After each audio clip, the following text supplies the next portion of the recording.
Hello, this is Brown and Hugh, and welcome to Politically Challenged. Today we're going to talk about addiction, how it affects the brain, how it affects life, your daily life, and how can be treated as opposed to just putting people in jail. Then we're going to conclude on how, with treating drug addicts with respect, how that can improve society as a whole. So rather treating them as patients rather than criminals. That's just. Yeah, exactly.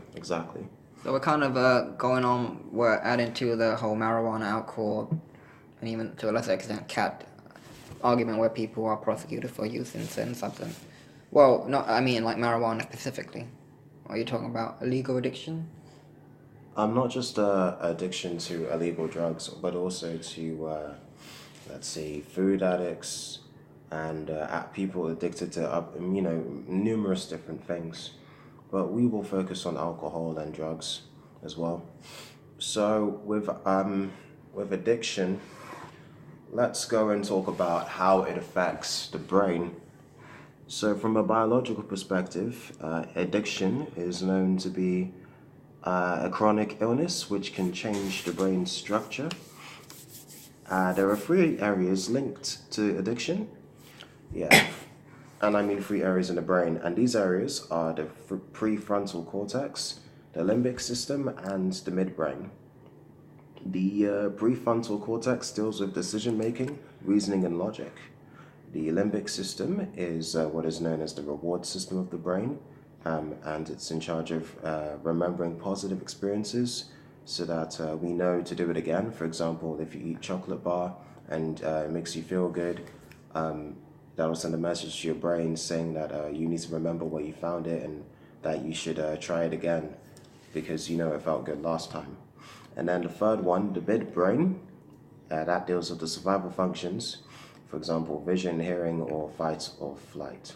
When alcohol or other drugs enter your system for the first time, there's a big surge of dopamine, and this neurotransmitter dopamine, it normally deals with movement and other cognitive functions, and it can also give you a sense of euphoria.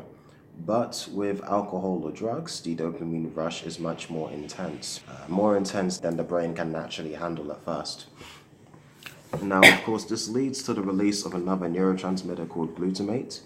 Glutamate is responsible for memory transmitters, and it's said that the more glutamate there is in the system, the more likely you are to recall the experience, and the more detailed the memory of the experience will be. Oh yeah, the basic thing with addiction with anything is that never have too much or too little of anything. So like if you like chocolate, like eating it once in a while is not bad because well, I don't think there's an advisable amount of chocolate. People say it's bad for you, but there's some health benefits if you're thinking about chocolate. Yeah, I mean, I've read different things on it. They say that chocolate is good for brain function. They also say that eating too much chocolate is bad for your health. Yeah, it does. It does differ. I'm guessing eating too much apples is bad for you as well because it's loaded with natural sugar.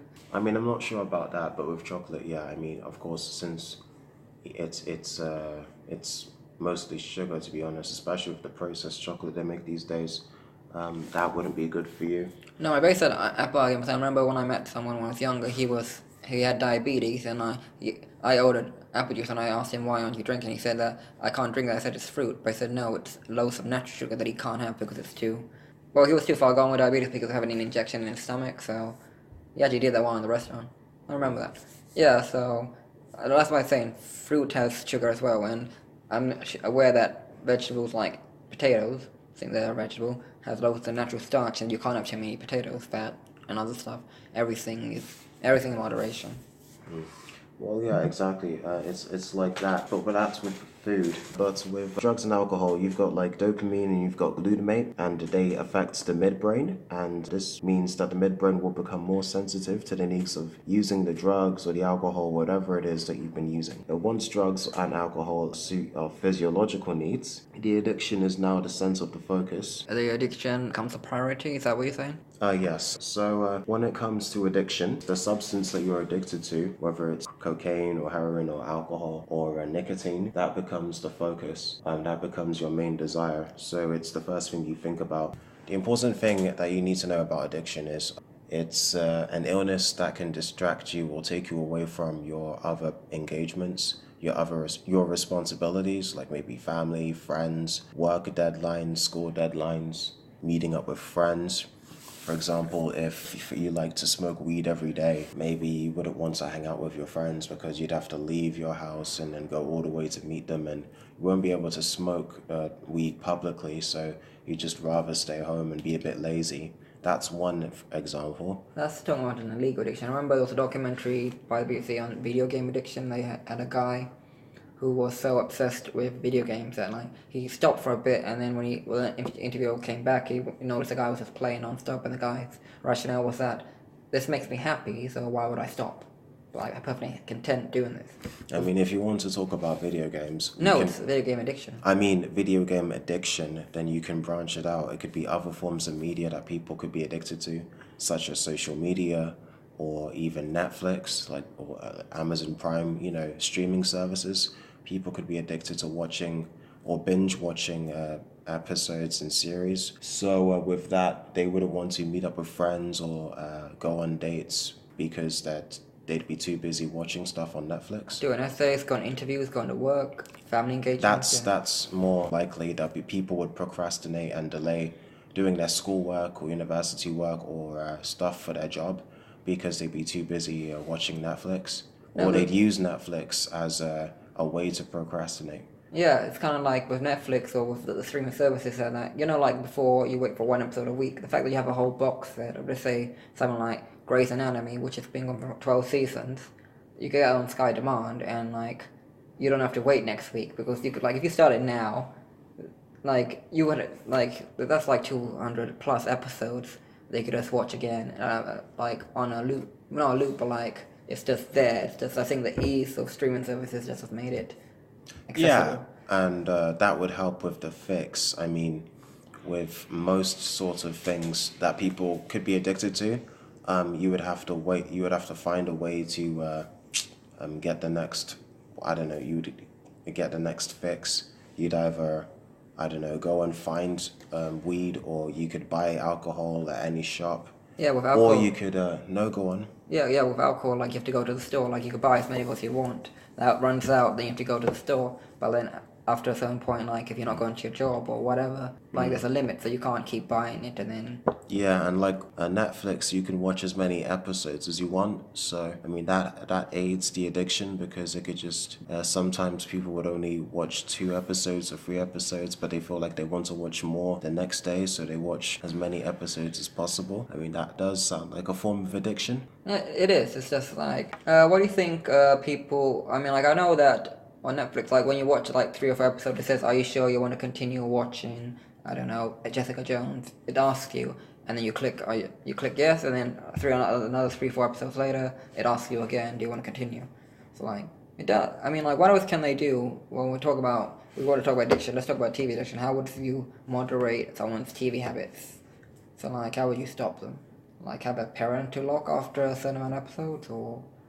I don't know, it really depends. I feel as if when it comes to TV habits, I feel as if people have more pressing responsibilities outside of work that outside of Netflix or TV that you can't avoid, people would be more likely to not watch Netflix so much. But on the other hand, people use Netflix as a tool to procrastinate and defer or not, divert away from their responsibilities. But I'm thinking, how would you? That's a good question.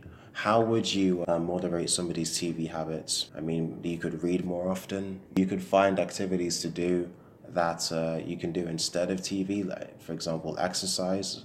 Yeah, but then you have people who are addicted to exercise as well. And there's a thing that they talk about addictive personality, how certain people are just predisposed to be addicted to something. So like, some people say there's such thing as a positive addiction, like there's a thing as positive stress, but there's not really. There's no positive stress because it's a strain on your body mentally and physically. And there's no positive addiction, like... You said there's no positive effects for what? Positive stress or addiction. There's no positive stress or addiction. That's what I said. There's no positive addiction. I mean, like, you could be addicted to studying. Some of people say it's positive, that you're looking at all your notes, all your stuff, but then you miss out the social aspect. If you come to uni and all you do is study, then it's you kind of getting, a third or maybe 50% of the experience that you're missing out on because you're focused on that. I mean, some people are so focused on work to get the next promotion, next wage, to get the next whatever, and they basically, What, these so-called workaholics? yeah, they're basically, like they defer, or that they think like being the best at their job is more important than, I would say, having a worthwhile life in a sense, because I think that's worth it, but I think it sounds like a kind of a lonely way to go, but that's my perception of it. I mean, have you met people that are just so focused on work and nothing else really? I mean, maybe one or two, but I think with workaholics it's slightly different because with workaholics, this is also something that came up in that purpose book that we read. But basically, with workaholics, they would tend to be people who want to control everything. So, with that being said, they want to control every aspect of their lives. The type A personalities, they want to work very hard so that they can make everything perfect, so that they can move on to the next step in their career and their lives. Get everything done as fast as possible, do it as well as possible in order to progress in their respective fields. So basically being the best. Yeah, that would be what would motivate a workaholic. And they're possibly workaholics because they're money orientated, and if they have to stay behind and do overtime or make more calls or do more paperwork, they might make more money as well. So is it that kill or be killed mentality? That's a very corporate? No, I think it's with a workaholic. It would be more as if it would be more like self-improvement and making sure that you do better than you did yesterday, and making sure you get all the work done and be on top of things. Yeah, that which leads back to wanting to control everything. You have to be on top of your game and be on top of all of the responsibilities that you have, all of the deadlines and everything, so that you don't fall behind. Yeah, so that's different. So that's a different kind of addiction. That's a case of like your focus. Well, if you talk about video games, smoking, TV, whatever, it's a relaxer. So what would you say? Would you encourage a workaholic to like drink once in a while or smoke once in a while? Not smoke, but like watch a TV once in a while, like have a salad, have a cake, whatever, just something to relax? And would you encourage Actually, I don't know. How would you encourage someone? I mean, perhaps if they're workaholics and they're mostly type A people, it would be better if you would recommend a healthy habit as opposed to an unhealthy habit. What do you mean by type A? As in dominant? Is that what you mean? No, that's alpha. But type A is in the hardworking people, the resilient people, the ones that are very focused on setting and achieving goals, as opposed to type B personalities, where they're a lot more casual about day-to-day life. They just take things as they come, really. But type A people tend to be more proactive. What I'm saying is healthier habits that tie into self-improvement, such as reading and exercising, they would be habits that a workaholic could adopt, not only to relieve stress, but to improve the mind and the body as well. Recommending them to smoke or to drink would not be the best idea at all, because workaholics would normally be quite stressed, and if they decide to relieve that stress through using alcohol and drugs, some of them would be more likely to be addicted to the drugs, and it just wouldn't be healthy for them in the long run anyway. Yeah, well, some people drink casually. I mean, I don't drink, but you're a casual drinker. You drink it once in a while, so are you saying that when you're stressed it doesn't... I mean, you have control over it, so like, how would you... Yes, but it depends. If you're a casual drinker, perhaps in social situations you would de-stress, not just because you're drinking, but mostly because you would drink in social situations. But if you are an alcoholic, that would be completely different. Whether you're stressed, whether you're not stressed, the first thing you'd think about is where the next drink is going to come from. Yeah, I think it's the tightrope that everyone's walking on, like a tightrope? What do you mean? Like I said before, like never have too much or too little of anything. So how do you have something in? Let's say that you could drink in moderation. I mean, I never like alcohol, so I never saw the interest. But like, I do like sweets, but I eat them now and again, like because I have a sweet tooth, but not a big sweet tooth. So like, if I find something that I really like, so like, how would you be able to control me in that sense, or anyone that someone really likes chocolate? How would you tell someone who really loves chocolate that they shouldn't have it as much? Well, perhaps the way the pros and cons, the benefits of eating the chocolate versus the cons. So, for example, let's say, okay, sure, it makes you feel good, it tastes nice. On the other hand, if you eat too much chocolate, you get fat, your heart slows down, your body slows down, and if you eat too much high sugar processed foods, then your mental activity slows down and you feel more tired and sluggish, which means poor performance at work, poor performance in your career, in other aspects of life. Like if you get fat from too much chocolate or too much anything, it would, I don't know, it wouldn't be good for your sex life. It wouldn't be good for your health, Your work life. for your cardio, well, for your cardiovascular health or anything really. When you run, it would put greater stress on your vital organs. I think maybe a reward scheme could work. Let's say like you really like chocolate, but like, I mean, some people are lazy. Like they say, oh wait, okay, so I have my homework now. I finished my homework. 1 episode of, let me think of a program, Grey's Anatomy, just because I can't think of another one right now. I finished my work now. 1 episode of Grey's Anatomy. Like, will that work? I finished this phone call now. Then I could watch my show and then off to bed. Could that work, a reward system? So I do this one thing, that means I can do the other thing. Over that so like I've done this so I could go out for a drink with my friends because I've done this. It depends on the person. The issue with some reward systems is some people just completely procrastinate and then they try to do the task at hand, but some people just skip to the reward. I mean, it really depends on your discipline. If it works for you, it works for you. If not, then you'll have to find another system. Some people reward themselves for doing the right thing, but other people punish themselves for doing the wrong thing. You know, it's different types of conditioning. Yeah, I just thought of that scheme because like I remember like, I mean I don't have a big sweet tooth, but you know when you're studying and you just can't think of anything else, so I think, oh, I'll just have a chocolate bar. And I just remember one day just going down, eating a chocolate bar and going, I've had my chocolate, I gotta study now. So sometimes that could work because like I'm tempted by chocolate, I've eaten the chocolate. So I don't buy chocolate that often, it's gone, so the distraction's gone, so I gotta study now. Could that work? So like let's say Perhaps, because there's a finite amount of you could buy. So. But it does depend on how much chocolate you eat. If it's a little, then sure. If it's a lot of chocolate, that would make you feel sluggish and tired, and you'd have a quick high of dopamine, and then you'd crash down because of the sugar and everything. Well, in my case, I just ate it, then I just continued studying after. But are you saying like a person who's more prone to addictive behavior, like they won't just have one chocolate, they'll go down finishing a chocolate cake, and have a nap because they have food for the chocolate cake? Is that possible?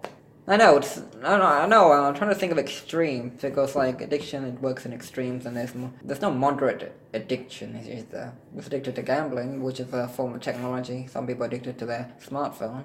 Yeah, that's true. I mean, there are many different addictions that modern people seem to have, whether it's drugs or alcohol or anything.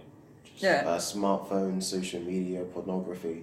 So many different types of addictions, but most, if not all of them, they all really come down to one thing. It's just when it comes to an addiction, the reason why people get addicted is because when they're about to partake in the activity that fuels the addiction, before the prefrontal cortex can work out whether what you're about to do is the right thing to do or the wrong thing to do, your midbrain and your limbic system would already be persuading you to participate in the task. How can we educate people to be kinder towards people with addictions, particularly the ones suffering from illegal addictions such as drug addiction? Because from what we've researched for our last podcast and from what we've seen so far, the war on drugs doesn't seem to be working. They just arrest people and put them in prison.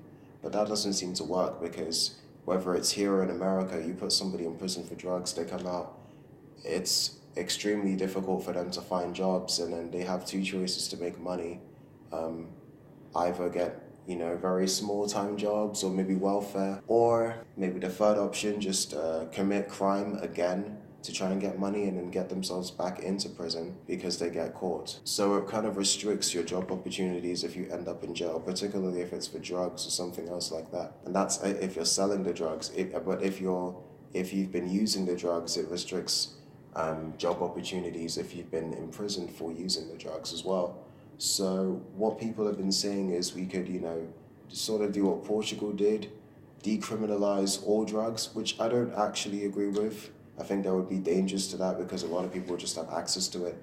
But at the same time, what they did, I think back in 2001, they went and decriminalized all drugs, all the illegal drugs, and instead of imprisoning people for possession of these drugs, they take them to rehab facilities, health facilities, and to teach them how to stop using the drugs and to make them better. And over time, it found that overdose cases dropped dramatically, HIV cases dropped dramatically. Long term speaking, in a long term way, there were many good benefits of Portugal's radical system, but we haven't done that here. Instead, we're just busting down people for possession of marijuana, growing marijuana, or Yeah. other things. Or And occasionally, people who talk about drugs, it's seen as like kind of like a bad word. It doesn't really yeah, using drugs is very stigmatized in our society. even talk about using drugs is stigmatized. That's what I mean. Talking about it, sure, yeah, to an extent, but it's worse if you actually do the drugs. I mean, we don't do drugs, but let's say if you get caught doing drugs, you know, and you're in prison for it, that's, for some people, their lives have never been the same. But I'm not saying we should, but if we took Portugal's approach, where we just rehabilitate the drug users and help them through it instead of just imprisoning them, or instead of imprisoning them at all, we may see similar results to what happened in Portugal. We may just have people less likely to do drugs again. I'm not going to say that approach couldn't work. I mean, I don't like the idea of legalizing every drug. So that, do you think the public would be okay with just say, and you say that we'll probably save money in the long run, but people will be like, we're not paying tax to put them in prison, we're paying tax to help them get better, even though it's their fault. Wouldn't there be a segment of the population that would be angry at it? Of course. I mean, it really depends on your political affiliation and your views on drugs altogether. The ones that don't like drugs or don't know much about drugs or have never used drugs and have, been taught that drugs are bad altogether, they're not going to be happy with it. Basically, I believe that, yeah, definitely it will be a split. It will be a split country. The UK will be split and divided in terms of what to think about such a radical decision. Some people would be all for it, presumably liberals and left-wing people, but the conservatives, not just the party, just conservative-thinking people, they'd be very angry about it because they believe it would just cause more harm than good. Well, I think that as well, but after listening to you, like, it could, like, if you, like, take away the stigma of talking about drugs, that could make people more open about it. So I do see a benefit. It's just that the idea of legalizing every illegal drug, I think that's a recipe for disaster. That's every drug. I mean, like, cocaine, would you legalize cocaine? Isn't that really bad? I don't know much about cocaine, but like... I mean, it does depend, because some people say that alcohol's worse than a lot of these drugs, and yet it's legal. That's the argument of some of these people.